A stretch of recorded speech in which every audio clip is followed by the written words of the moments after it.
They found my hull splintered, my logbook ends mid-sentence, and the locals still refused to sail within 5 miles of that reef.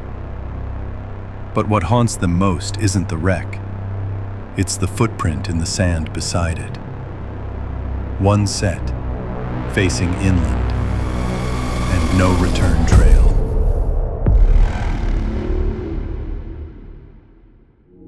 I'd been chasing solitude the way other men chase women, single-handing my 30-foot sloop out of Cairns.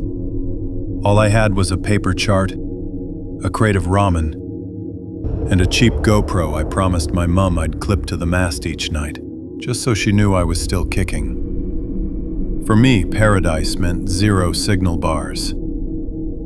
I'd spent weeks surfing outer reefs, dropping anchor wherever the water turned that impossible cobalt. Locals would wave from their crooked jetties, sometimes mumbling warnings about currents or fishing nets, nothing that ever really raised the hairs on my neck. Then came Thursday. I was topping off jerry cans at the tin roof fuel dock when this old fella shuffled over. His skin looked like worn saddle leather, and he reeked of squid bait and clove cigarettes. "Yank the engine cover, kid," he rasped. "Listen." I obliged, thinking maybe a seized bearing. Instead, I heard nothing, just sweet, mechanical silence.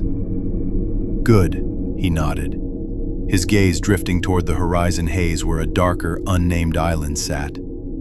"She likes quiet guests." He pressed a chipped conch into my palm, muttering something in a Creole I only half understood.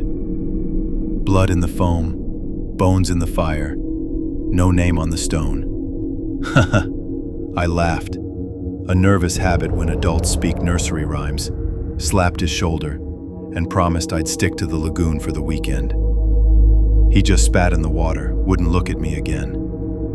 That should have been my exit cue. But the weather router showed a fat, high-pressure squatting offshore.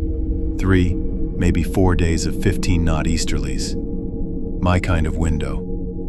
So, I ignored the fisherman's warning, and I paid the price. By dusk, the sky still looked innocent, just bruised enough to make the sunset pretty. I ghosted past the headland under jib alone, my GoPro blinking red. The forbidden island, no name on my chart, sat 4 miles southwest. I planned a harmless detour, a close reach to windward, shoot 15 seconds of drone footage, then bear away before dark. What actually happened?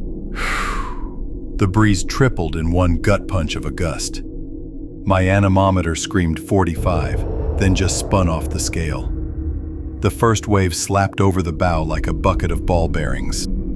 I scrambled to reef, started the diesel. She coughed. Died. Water in the line. Murphy's Law, right on schedule. Within 10 minutes, the sea turned into a staircase. Sharp crests, square holes. I remember steering with my teeth, literally clenching the wheel while I lashed the tiller. The island didn't appear on radar. Too low, too much foam. But it appeared in front of me all right. Black fangs of rock, surf exploding 30 feet into the air. I jibed, but the sheets jammed, and the main slammed across with a crack like a .22. The boat broached, pinned broadside, and the next wave just stepped on board, filling the cockpit like a dump truck. I had just enough time to grab the ditch bag, flares, knife, 1 bottle of water, and kick out the port light before she rolled turtle. Cold? Imagine liquid nitrogen laced with sandpaper. The impact knocked every cubic inch of air from my lungs. My vision tunneled. I surfaced, tasted iron, and realized it was my split lip. The current dragged me toward those rocks, but the same rip flung me past the reef into a pocket beach no wider than a tennis court. My sloop folded against the cliff like paper. I crawled above the tide line, vomited salt, and for the first time heard the island breathe. Wind through the palms making a low, almost sympathetic Sympathy, I'd soon learn, would be in short supply. Dawn gave the place a postcard filter. Turquoise lagoon, silver sand, a single breadfruit tree leaning like it was eavesdropping. I turned 360 degrees, saw no smoke, no boat, no footprints except the ones I'd just planted. The conch the fisherman gave me was still in my pocket. I hurled it into the surf, angry at him, angrier at myself. And that's when I noticed the first carving. A triangle, repeated, chipped into a chunk of driftwood. Below it, shallow pits in the sand, 5 holes the size of Coke cans. I crouched. They were stuffed with crushed shells, bleached white. Kid's game, I lied to myself. I walked the tree line, looking for anything salvageable. Nylon lines snaked through the underbrush, ending in a buoy that had been modified. Someone had shaved it smooth, painted it with ochre handprints. The palms facing inland were scarred too, bark stripped in vertical strips, sap dried black. I snapped photos, an irrational impulse to post evidence later, as if later were guaranteed. By midday, I'd found the spring, just a seep really, tasting of moss and tin. I drank, then noticed the path.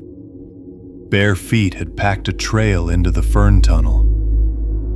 Every dozen yards, a small rock sat balanced atop another. Cairns children might build, except these pointed away from shore. I should have gone back, spent my energy signaling planes, weaving palm SOS. Instead, I followed. Curiosity, plus the arrogant notion that understanding the island kept me ahead of it. The trail ended at a clearing circled by volcanic stones blackened by old fire. In the center, a post. Hardwood, shoulder high, carved spirals from top to bottom. The base was stained mahogany, flaked with what I told myself was algae. Then I saw the wristwatch. Orange plastic, kid's style, dangling off a nail.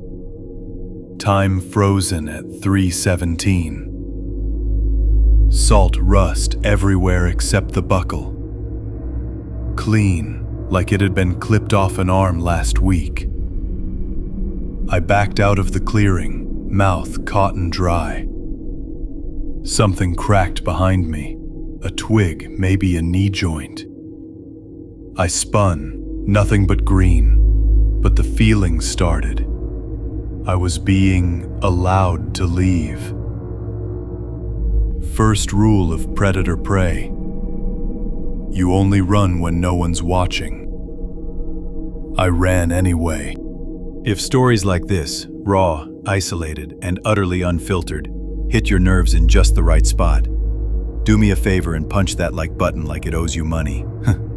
Subscribing's free, and every new face keeps the algorithm sharks off my keel. Got your own brush with places that should stay uncharted? Drop a comment. I read every single one, usually at 2 a.m., with all the lights on. Back at Beach Zero, I tried my sanity checklist.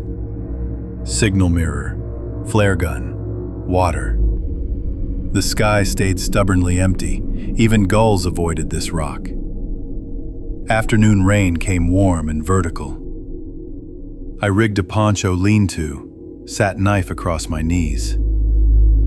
That's when the breeze carried smoke, sweet, fatty, like pork on a spit. No visible column, just the unmistakable odor. My stomach answered before my brain could veto it. I hadn't eaten in 18 hours. I stalked upwind, barefoot to mute my steps. The smell grew, mixing with something sharper. Kerosene? Through pandanus fronds, I saw them. 3 figures around a pit the diameter of a manhole. They stood motionless, backs striped with mud, hair matted into dreads stiff as rope. Between them, the pit glowed. But whatever lay atop the coals was obscured by steam. I counted breaths, forcing myself to scan details. No clothes, no metal, only a coil of green vine binding each left ankle to the next, like loose shackles. One raised an arm, the forearm ended abruptly, a cauterized knob wrapped in charcoal leaf. My diaphragm hiccuped. The sound was tiny, but 3 heads swiveled in perfect sync. Faces were daubed white, eyes hollowed by surrounding charcoal. No sclera visible, just pinprick pupils catching orange from the fire. They didn't speak, didn't shout. They simply stepped sideways, opening a gap. A 4th shape sat beyond them, slumped, head between knees. Hair matted, the color of dirty wheat. A tourist, alive. The watchers tilted their chins, sniffed the air. Hounds on a leash. I retreated 1 stride. A palm frond rustled like a plastic wrapper. 4 smiles opened simultaneously. I bolted. Behind me, no chase yells, only the soft pad of many feet. I hit the beach, sprinted toward the point where the cliff met the surf. Maybe a sea cave, maybe a dead end. Halfway there, the world kicked me in the spine, a stone sling style. I tumbled, tasted dirt, came up knife ready. They emerged, single file, ankle vine discarded, feet silent on the sand. 5 now, then 6. They spread in an arc, herding me toward the rock wall. I slashed the air, yelling every profanity I owned. They mirrored my step, patient. I realized their tactic. Exhaustion first, then dinner. Salt water reached my heels, no retreat. I grabbed the flare gun with my left hand, the knife with my right. Rule of stupid odds, make them pay in installments. We stood off like that for heartbeats that felt like semesters of fear. The wind shifted. The pork smell followed, a grim reminder of what happens after the catch. The sun dipped, bleeding color out of the sky. Twilight is decision hour. One lifted a palm frond bundle. Inside, bones, polished, clacking like wind chimes. He shook them rhythmically, a soft maraca. Invitation or warning? Adrenaline answered. I fired a flare dead center. Red phosphorus exploded against his chest, lighting their faces Halloween orange. They screamed, not a human timber, scattered, batting at flames. I charged the gap, shouldered through, sprinted inland. Didn't look back until the jungle swallowed the dark. Behind me, silence, surf, and the pork smell now laced with burnt hair. I vomited, but kept moving. Night in the tropics falls fast and absolute. I blundered through, using my phone's torch app, thorns tattooing my skin. Every direction felt like a deeper maze, so I forced myself to upgrade. Find high ground, assess light pollution. If they kept a fire going, I'd see a glow above the canopy. A cliff appeared, limestone fractured into ribs. I climbed, fingers finding holds slick with guano. Halfway up, I risked a glance back. 3 separate fires now, forming a triangle on the jungle floor. A search grid. They were hunting me methodically. On the ridge, I discovered I wasn't the first refugee. A small overhang, palm thatch crushed into a nest. Inside, a plastic shopping bag, Thai supermarket logo, containing a passport in a Ziploc. French mail, 26. Photo intact. Pages bloated by humidity. Stamped exit Phuket 4 months prior. No boat reported missing in the region since January. I pocketed it, feeling ridiculous gratitude for the company. Below, a fire winked out. Maybe doused, maybe moved. I couldn't tell. I unrolled the thatch, finding scratch marks on the rear wall. Tally marks grouped in fives. 6 complete sets plus 2 singles. 32. Underneath, someone had carved, Day 12. They watch but won't take me. Why? I counted again, as if numbers might rewrite themselves into smaller trouble. They didn't. Wind carried a distant drum, a log hollow, tempo at heartbeat speed, ceremony restarting. I understood the math. 32 previous guests, an average harvest window of 12 days. The French guy overshot the curve. They'd come for him tonight, or they'd come for me. Survival lesson your brain delivers neat. If they can't distinguish bodies, give them one they can. I started down the cliff, heading opposite the drums. My plan was blunt: reach the eastern tide race, fashion a raft, drift till dawn, pray for a freighter. Halfway down the slope, a silhouette blocked the skyline. Tall, head cocked, sniffing. I froze, pressed against the rock. He advanced, feet confident on the stone. The moon broke through a cloud. A moment of silver flash revealed face paint streaked by sweat, eyes vacant as a shark's. I sidestepped behind the trunk of a banyan, my heart trying to jackhammer its way out. He passed 3 meters away, downwind. Sniff again. I raised my knife hilt, ready to throw. Suddenly, he spun, stared straight at my camouflage. A smile. He whispered a single word. Not English, maybe not even a language. It sounded like kakak. Then he leapt downhill, crashing through the fern. I exhaled lava, realizing my pants were soaked, not rain. No more stealth. I barreled after, chased by my own pulse. The eastern shore is razor coral. Surf explodes white even in calm. I hacked driftwood, vine, styrofoam cooler chunks, lashing twin pontoons. Cuts welcomed the salt, kept me awake. The drum tempo doubled, a frenzy cue. I pictured the circle closing around the French passport man, or maybe around nothing if they'd already found him. I shoved the raft.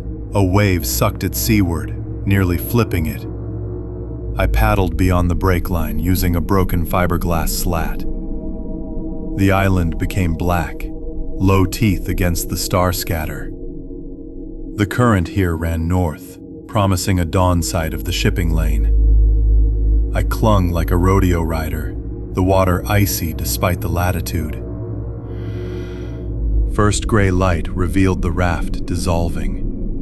Vine loosened, styrofoam pulverized by burrowing crabs. I transferred my weight in slow motion, my legs numbing. Sunrise fired the horizon, and behind me, the island offered its final gift. A portal of smoke, thin, deliberate, a signature. They'd torched the lean-to, erased the ledger.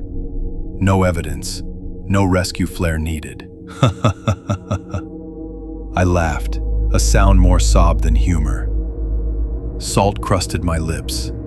Hours of bobbing bled together. Around 9 a.m., a container ship appeared, a distant toy. I fired my last cartridge. The red arc fell short, invisible against the ocean glitter. I waved, screamed, lost my voice. The metal wall kept sliding past, indifferent. That's when resignation settled. The same calm divers claim 40 meters down. I recorded a mental note for no audience.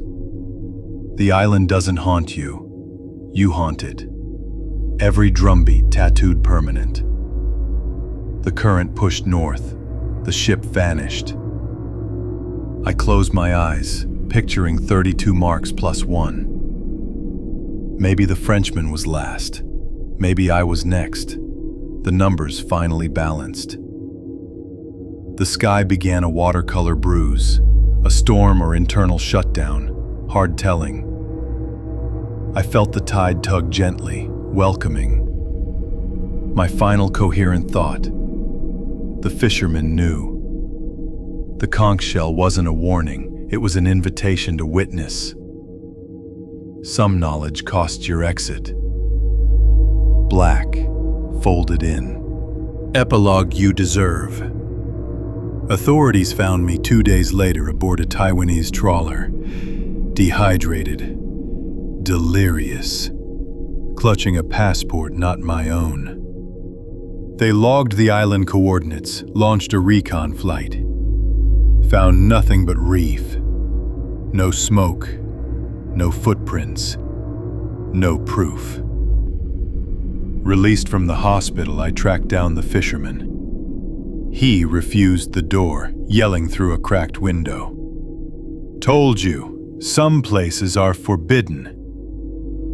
I started therapy, stopped sleeping. Each night the surf crashes. I smell pork fat, shuddering. Hear bones rattle like a maraca. I leave this video testament so the next sailor with Paradise GPS'd might search the title first, might read the tide of comments, might believe the ink on paper. But I also know curiosity, how it itches louder than reason. So if that's you out there, sails humming, the horizon drawing that toothy smile, remember the simplest equation sailors wrote since Odysseus. Warning plus disregard equals price. I paid mine, paid in full. Question is, are you a current account, or the next ledger line waiting for ink?